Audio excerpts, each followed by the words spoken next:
Dear learner, welcome to our lesson today in Human Resource Management subject on the Manifested Publishers Learning Platform. And today we are looking at performance management. And within performance management, we are looking at the performance management process. And this performance management process is a collaborative communication-based process, communication-based process where employees and management work together. And what do they work together to do? To plan, monitor, and review the employees' objectives, long-term goals, job trajectory, and comprehensive contribution to the organization. So these are the aspects that are looked at within the sphere of performance management process. So learner, it's very critical to note that employees have their own objectives. Organizations have their own objectives. So these have to be reconciled, but with a view of ensuring that overall organizational objectives are achieved. And that's why we are saying here that performance management process is a collaborative communication-based, and the ones who are collaborating are employees and management. Performance management process is a collaborative communication-based process where employees and management work together to plan, monitor, review the employees' objectives, long-term goals, job trajectory, comprehensive contribution and comprehensive contribution to the organization.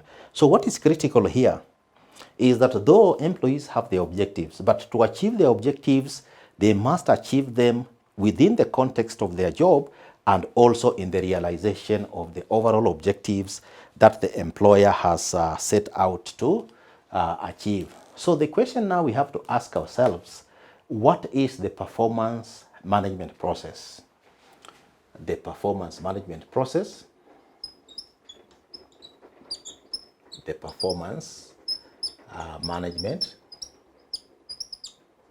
process. So this process has various steps which may be applied to suit the needs of an organization. So the first one is performance planning. So the first step is performance planning.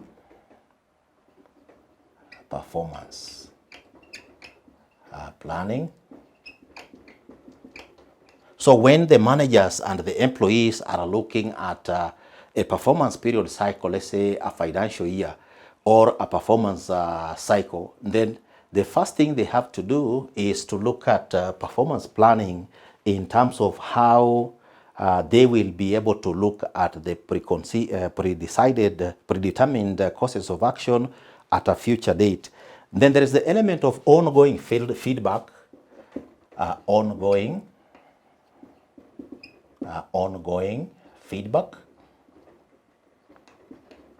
because the performance management process that we are looking at here, employees and managers or supervisors are going to work for a 12-month period or a 4-month period or a 6-month period. There must be that ongoing feedback between the supervisors and the workers to ensure that what they have planned to achieve, that is on track. So the third process that they have to go through is employee input.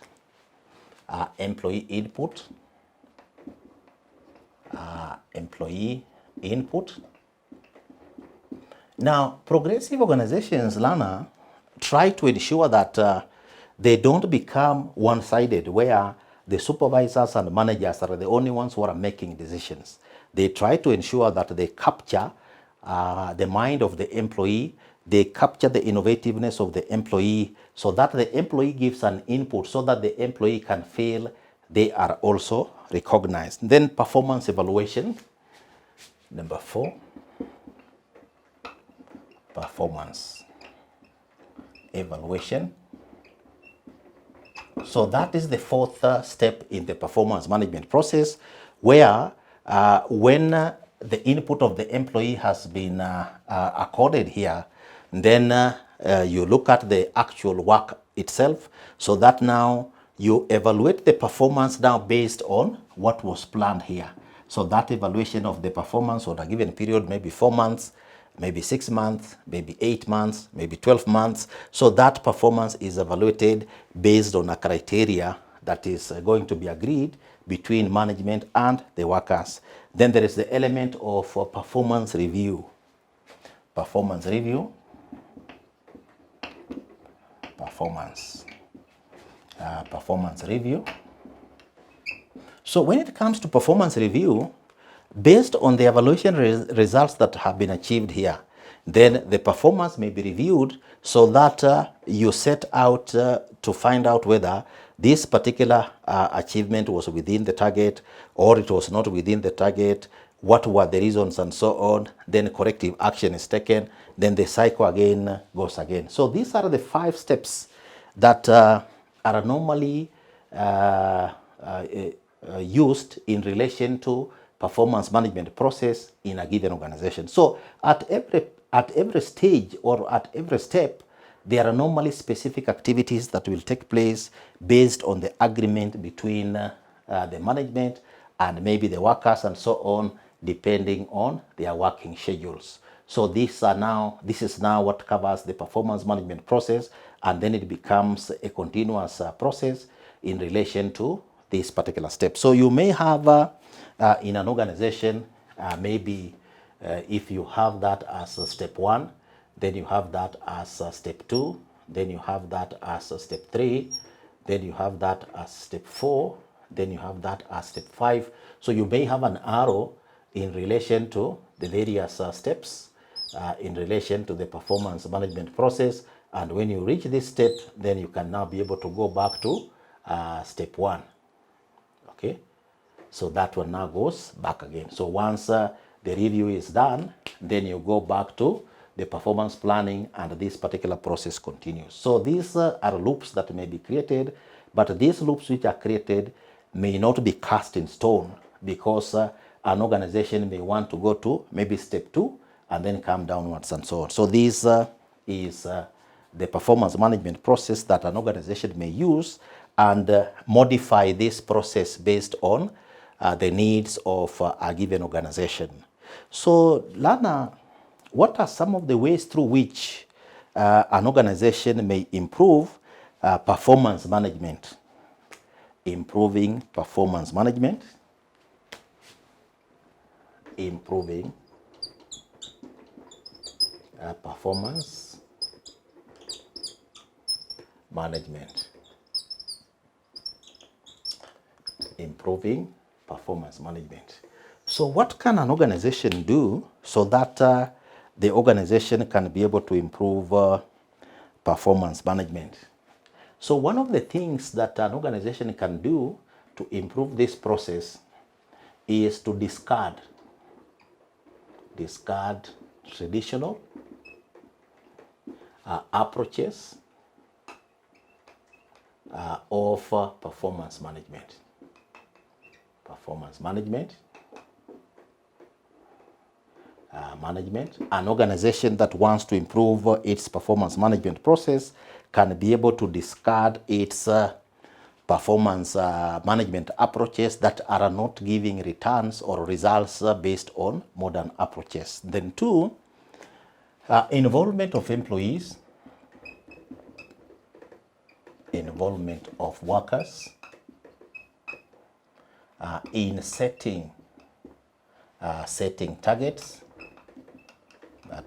Then 3, providing employees with the necessary authority to work. Then number 4, effective communication systems. And then number 5, designing appropriate tools for performance management.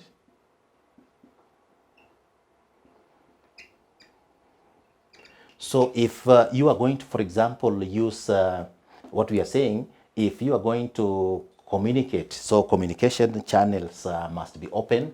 So open communication channels must be preferred. So open communication channels where workers can have what you call a two-way system. Information is coming from down, going up, it's coming from up, it's going from other areas and so on. Then this is involvement of employees,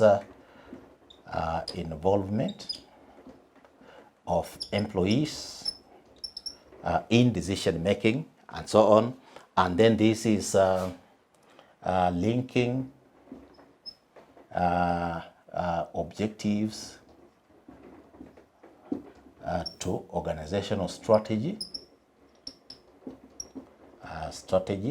So once you link the objectives to organizational strategy, then it means you can align what is being done in performance management and what is being done at the main organization and so on. So that again synchronizes and integrates the activities.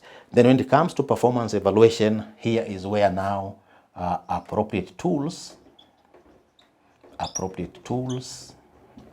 let's say forms for evaluation can be prepared, and forums and so on. And then this is review based on outcomes. Review is done based on outcomes, so that now it informs the next performance appraisal process. So these are the things we are saying, dear learner, that if an organization designs and provides this information to the employees, and also number 6, identification of employee training needs, so that if employee training needs have been identified, then it is possible to provide intervention measures through training. So learner, in our lesson today, we have looked at the performance management process, and we have indicated that the performance management process is a collaborative, communication-based process where employees and management work together to plan, to monitor, and to review the employee objectives, long-term goals, job trajectory, and comprehensive contribution to the organization. And this is on an ongoing basis. Then we have indicated, dear learner, that the process of performance management may be looked at from various angles, but these are the main steps that go into the performance management process, where the first step is performance planning in the performance management process. Then the second step is ongoing feedback between the supervisors and the workers who are being supervised and managed. Then the third step is employee input, where employees are involved in decision making. Then the fourth step in performance management process is performance evaluation, where appropriate tools can be used. Then the fifth step in performance management process is performance review. So dear learner, after looking at the performance management process, we have looked at improving performance management. And the question we are asking ourselves, how can this process be improved? And some of the suggestions are, number 1, organizations should discard traditional approaches of performance management that are not yielding desired results. Number 2, involvement of workers in setting targets. Number 3, providing employees with the necessary authority to work. Number 4, effective communication systems should be provided. Number 6, designing appropriate tools for performance management. And number 7, identification of employee training needs and taking appropriate action in relation to ensuring that employee needs are met. So dear learner, before we finish our lesson, I need to give you an assignment. And your assignment for today is describe the performance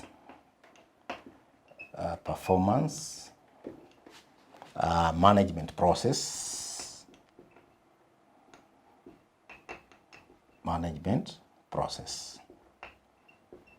So that is your assignment, dear learner. Describe the performance management process, and at that point we have come to the conclusion of our lesson today, which was performance management process in the reward management section of human resource management subject.